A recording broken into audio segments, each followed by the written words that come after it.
Season 2 of the Pat and JT podcast. Oh man, I'm here at last. The best time, always gonna be the best. Come on! Exclusively on the Hurrdat Media Network. All right. Hopefully everybody didn't float away on Sunday with our 19 inches of rain we had.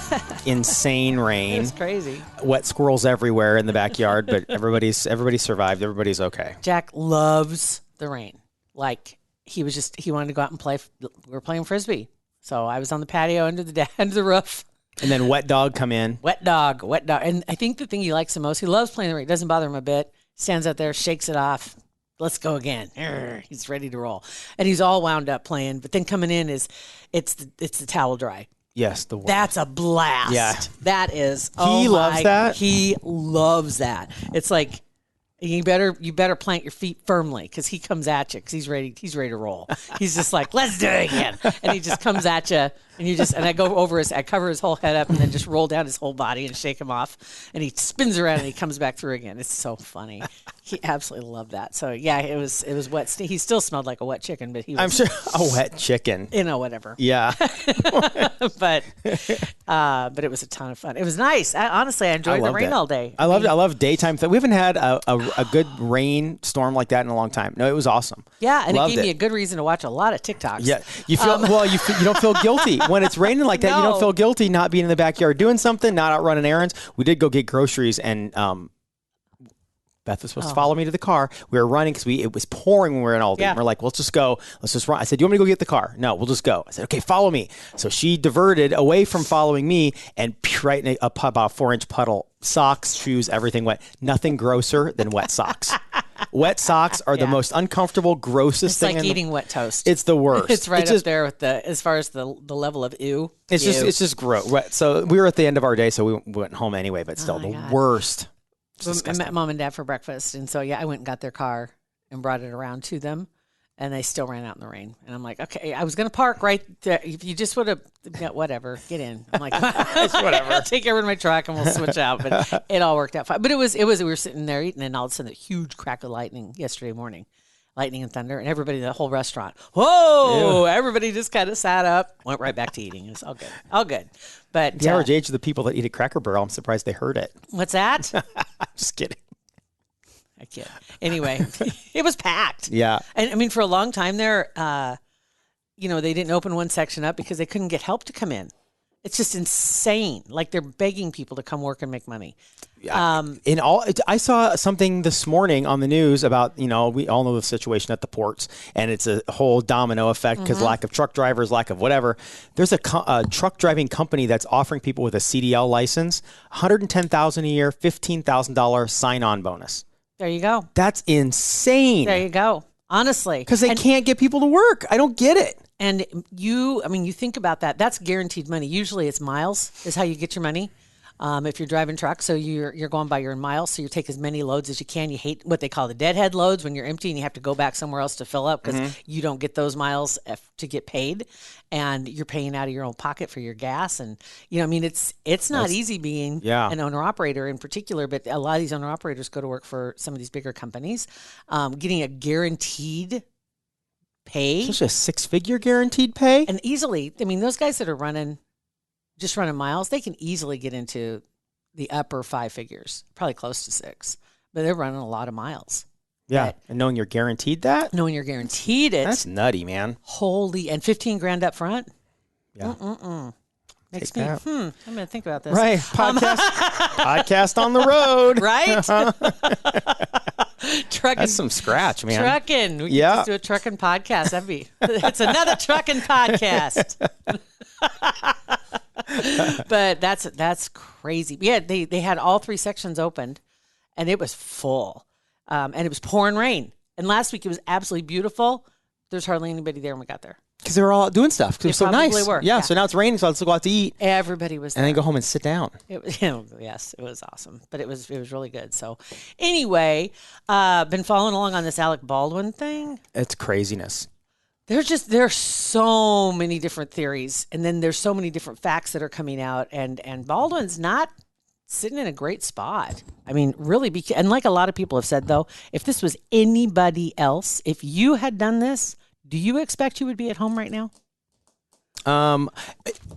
I don't know. Here's what here's what I think is that I think that the short answer is no. But I think that there are other circumstances. I think that if it was legitimately, I don't think he murdered her, did it on Right. purpose. I think it was an accident. They're trying to figure it out. I don't think anybody should go to jail right now. I think they need to figure it out. So him being at home doesn't shock me. I think that they'll find some severe negligence on other departments. I think other people will go. He's going to be part of that too. He's the producer.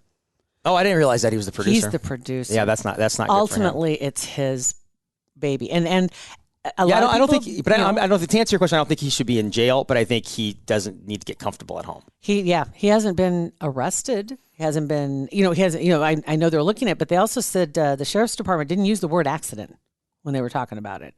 They weren't real specific, but they sure didn't say this accident. Alec Baldwin said in his statement, he said it was a terrible accident. He said it, and I noticed that it stood out. Like, it just seemed odd to me that in that moment, and it 100% could be a 100% accident, and I feel terrible if it's an accident.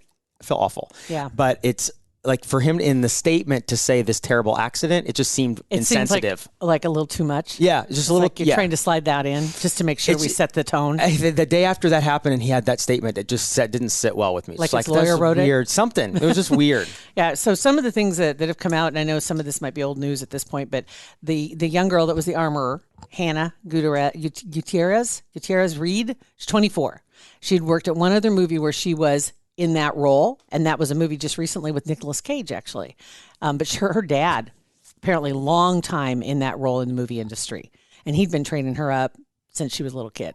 So this isn't like something she was unfamiliar with, but she had also questioned whether she was actually really ready to step into that lead role at her age. But everybody around her thought she was capable, so that's why she got that job. Yeah. But the thing is that Helena, the woman who died, cinematographer, she had been kind of leading the way for improving the work conditions on the set. And there had been several instances before this where they had misfires of some of the quote unquote prop guns and some other things that had happened also, late checks, things like that. And so, and also the people where they were allowed to stay and how close. They had to drive an hour to get to the set, and they weren't allowed to stay at this other hotel or this. There's all these just little things that were just like eating at people, and a lot of them walked off. So a lot of non-union people were there ready to come take their jobs. They were ready, and nobody, it was like, wait, what? Kind of like you leave the office, that's it, I quit, and you come back the next day to get your stuff, and there's already somebody sitting at your desk. Yeah, you're like, whoa. Wow. Okay, so we're not going to fix this stuff. You're good. You're just kind of like, see you, don't let the door hit you. Mm-hmm. Ciao. And that was it. So there was a lot of hostility, I guess you might say, or animosity. People were pissed. Yeah. I mean, it wasn't. I get it. But she was kind of leading that charge, but she had chosen to continue working. And so she was still there. And then, of course, the director is the other one that was shot. And the director, Joel Souza, was there, and they were both by the camera, and the word is that they came on set. The assistant director, his name was Dave Halls. By the way, he worked on the film The Crow. Oh, no way. He didn't hand him the gun, but he was on the set when man. Brandon Lee killed himself. Well, shot himself accidentally. I don't know how he got shot. Right, he got shot. It was the one in Somebody the 80s shot, where yes. it was the one in the 80s where they accidentally shot themselves. He got shot. Because there's been that Hexham. That one, I mean, we think of it in the grand scheme of things, very few incidents. But when it goes wrong, it goes wrong. But I get when a stunt goes wrong and the motorcycle flips and something happens, a helicopter crashes during a thing. But there should never, ever be a reason why there's a live gun. Not since 2000. Not since there's CGI and you fight freaking aliens and Avatar. Like you're imagining you're on another planet. You can pretend your gun is. It doesn't have to work. I don't get it. The first one was in the 80s. So I think the only person that had access to that was Spielberg at that point. So I don't think anybody else knew how to do that stuff. But that was right. But yeah, since 2000, it's like there's no excuse. There's really no excuse. And on top of it, it wasn't a prop gun. Unless every gun on the set is considered a prop gun because it's a prop, whether it's a real gun or not. But this gun was an actual pistol. And the kicker is that between scenes, it had been taken out and used it for target shooting with live rounds. Doesn't make sense to me. That doesn't make to me. I guess everything that you use on a movie is a prop, but there's a difference between Right? something that actually works as a real thing and a prop, and everything on a set should be a prop that doesn't work. But everything on a set should be on the set. Nobody should be able to run off. Nobody takes, I don't would know, think. the lead, whatever, like, God, I'm just trying to think of some TV shows that had a car that was featured. Nobody just jumped in the General Lee and took off and went to go grab McDonald's real quick, right? Right. That's what I'm saying. You don't just grab one of the props and then use it in real life and then bring it back. Especially like a weapon. Like a weapon. But it did have live rounds in it. And so Unreal. just the fact that and on top of it, she was checking it, the armorer, you had the director, the assistant director. Apparently What not. about just Alec himself? Anytime somebody hands you a gun. I would, yeah. Anytime somebody hands you a gun, you don't just assume, okay, it's fine. But that's you and You I. do not. We grew up around that stuff. We knew from learning at hunter safety and with my dad saying you always check a gun when somebody hands it to you. But Alec, How many movies anti-gun. has he been in? Yeah, How but many movies has he shot a gun in? But I would never think if somebody on a movie set, that's their job, they hand it to me. I would never think to check. I just wouldn't think, because I would think it's gone through 15 hands. It's obviously checked. And I could see, especially somebody that doesn't have a history with guns, and it's actually opposite. It's anti-gun. so I would think that they would but- never think to check a gun But because I they don't have a think history. You would think that he would even more so, because he doesn't trust anybody. You would think that is gun savvy. He doesn't trust anybody. He's made it perfectly clear. Yeah. Some of his tweets, which by the way have been screenshot and captured for eternity. One of the worst ones was a tweet of, "I wonder what it must feel like to wrongfully kill someone." And then one just recently against at Liz Cheney, not that recently, I guess really a couple of years ago, said she talks and seems so much like her father. I wonder if she's ever accidentally shot a good friend in the face. Wow. That just sounds now. It sounded pretty harsh then, but now it just sounds so. It's like, man, you just never know what's going to happen in your life, and to go and to go at people like that and be so cutting and be so just abrupt. It's kind of gross. Don't you wonder too, like in the business, in the movie industry, you would think that if you're going to be in a movie that has to do with weapons, that there is training that goes on for anybody that's handling the weapons. Because usually you've got people that the doubles, right, that are doing the fancy stuff. So they've all been trained. But if you're going to be in one, there's just like even just a basic like that 2-hour class on how to handle a gun. You'd think so. I mean, I would think that'd be a given. Holy, clean that microphone, Fuzzy. I got it out of the way. Wow, are you? But unfortunately, the TV behind you. It's all right here on the TV behind you needs to be sprayed off. Sorry. No, it didn't. I got my hand up there. I couldn't do everything at once. My God. Okay, That came on fast. Let's cut that out. I don't know. We'll think about it. That was funny. Like, That whoa. was like, holy. It's like that surprise burp that you're just like, you're talking, all of a sudden, like, where did that come from? Nothing worse. Well, there's a lot of things that are worse, but that's right up there. Anyway. See, I mean, I don't know. I hope that he, as a human being, sits back and looks and realizes that how fast life can change for anybody in any circumstance. And now he's in the other seat. Right. And this unfortunately happened to him. And I wonder if he's sitting back and really thinking about his anger and the way he goes after people, and he just needs to just chill out. Everybody's walking a different path. It's like, man, just live your life and don't go at people so much. Yeah. It's just it's gross. Really, I don't know what's gonna happen. I've seen a lot of different thoughts, about as far as legally, because he is a producer. There's going to be some he'll get sued, I'm sure. responsibility. Yeah. Oh, he'll get sued. And I don't think that most of the people are pretty much convinced the movie's not going to happen, and so that's done. And so then you've got the people who are behind the movie that put money up, that are investors. So now they're going to probably sue. Oh, yeah, as well. It's a bad deal. It's going to be just a mess all the way around is what it's going to be. And then you've got all the conspiracy theories that are out there too. I figured. Just let those sit, right? Don't, because they're tenuous at best. I mean, the connections, I know there's a couple of them are real tantalizing, but just don't. And that's coming from this girl, okay? Okay, just don't. As much as I would like, oh God. This is like the drug dealer saying, don't try cocaine. Just don't. It's not good at all. There's one drug dealer. That's how he makes a living. He's telling you not to try it. That's me right That's now. you. That's me right now. One other thing I just wanted to throw out there too is there was a post that was going around this weekend, and it advised people that if you are lost, whether it's you may be out of gas, your car broke down, you were hiking, you got lost, you got turned around, any of these things, to change your voicemail on your phone to give your approximate location, the time that you changed it, the date. In case your phone dies? In case your phone dies. Okay. That's actually not a bad idea. Because people call you and they'd get that information. And the authorities have stepped forward and said, please don't do that. At first blush, it sounds like a good idea. It does, doesn't it? And I'm guessing if you it's like nobody's going to plan to get lost. Nobody plans for things to go south.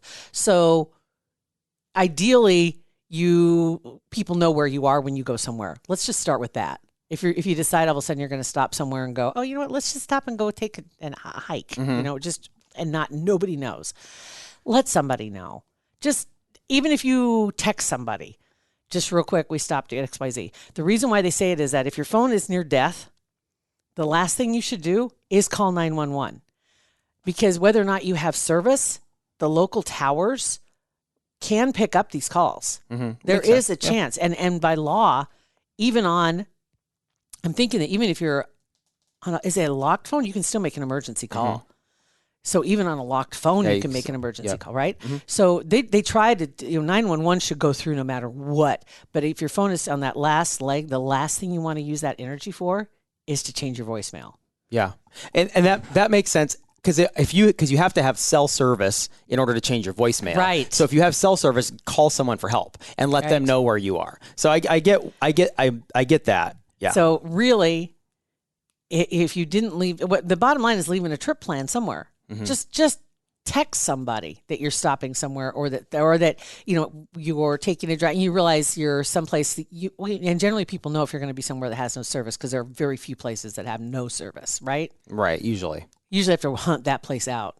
You're looking for that place. Yeah, there are very few that have, you have intermittent spots in town, but there's other than the mountains, it's tough to find. And even in Omaha, there are a couple little dead spots. I get that. My neighborhood, I lose people in my neighborhood, but it takes me 4 seconds to drive down my street. So if I get lost, I can walk home. If I get lost, there's other issues.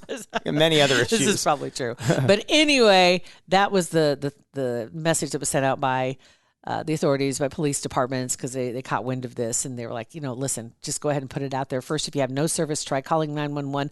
Federal law requires the nearest cell phone carrier to transmit your call. There you go. But if there's no signal, it can't get there. Like if you have no bars, if it's like a little circle, then it can't. You should still try, but will you have service? Like if I'm on T-Mobile and I'm up here, mm-hmm. and sorry T-Mobile, because trust me, I've cussed you out many years for this, because I've been wanting to switch to you. They have spotty service in this area. I have T-Mobile, and it's good in Omaha, but going between Omaha and Colorado, it's just a big, huge. I have full service, so they must have an agreement with other towers, because I have full bars all the way through Nebraska. But then when you get to when we're in Colorado, up in the mountains, it's nothing. So I couldn't, and I've tried to make calls from my phone, and it just goes beep beep beep beep. So I can't call. So you're up in the mountains and you have no bars. But I don't care what service carrier you have, you're not going to make a call. If you don't have a service agreement with a carrier in that area, there can be cell towers, but you're just not picking them up. I don't know how that goes. I don't either, but that's what they're insinuating here. They're insinuating that your federal law requires the cell service, even if you have no service. According to this police department in Massachusetts, they just said federal law requires the cell phone carrier to transmit your call. 911 will get carried. If you have power, you can get 911 out. You should be able to. I would think so. So watching the movies, that leads you to believe that's not true. Because the movies make it look like, there's no service, I can't call 911. But I don't think, because even again, using the mountains as a reference, the only place I know that you have zero service on this planet is that in a van, we went there last year and we had three 3 different cell phone carriers in the van, and nobody had service. So they're like, literally, you couldn't get a signal out of that area. So when people are hiking in the mountains and they can't contact people or call people, it's because there's no towers. You can't. The signal won't go through mountains and down in canyons. So I don't know how that. But again, if you don't have service, you can't change if you can't call 911, you can't change your voicemail. So it's up. And one other thing too to remember, and this is from another sheriff's department, texting takes a fraction of the data. So texting is more effective than calling. Okay, that makes sense. A weaker service signal, and it takes much less than a voice call. That's good to know. So you can try sending a text. I wonder, is there 911? Can you text to 911? I don't think so. I don't know. I know they've talked about that. About trying. I think there was like something where you can, or I don't know, or there is a number to text. I'm not sure. That would be a really cool idea. Yeah, and there probably is. You're right. They did talk about that a number of years ago, so I don't know how that played out. That put together, but anyway. No memes though to 911. Right, please. Just texting. Just text. We did get, speaking of texting, 402-403-9478. Jody. She said, so I listened to your podcast on my way to Kansas City trying to get myself caught up. There are multiple things I'm late on. Uh-oh. And I love when people fire off responses. Well, when they fire off responses, we're like, oh my God, I don't remember her talking about this. What she's talking about. One being, I got a kitten and we thought it was a girl, named her Winfred. Winnie for short. Winnie. Found out when I got her fixed that she had boy parts, LOL. So. Well, remember we misgendered Benny. Yeah. My kitten. It happens. The barn kitty. It happens. He's a she. So I get it. It happens. And she became a he, and the name went to Vincent and Vinny for short. I'm still working on Benny. Benny's, Benita.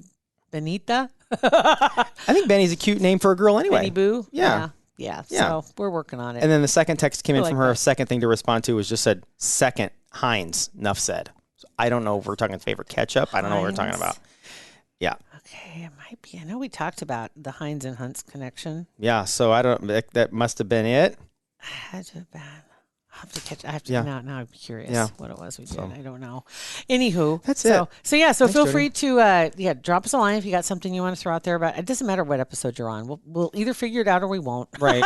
We'll try. Yeah. No need to reference the number. Just. That's okay. We just like kind of more fun if you don't. It's true. Yeah, it's more fun if you just fire off responses. It's so much more fun. Watch us struggle. Or you could also go to It's Pat and JT, Instagram, Twitter, and Facebook. Pat and JT Podcast, a Hurrdat Media Production.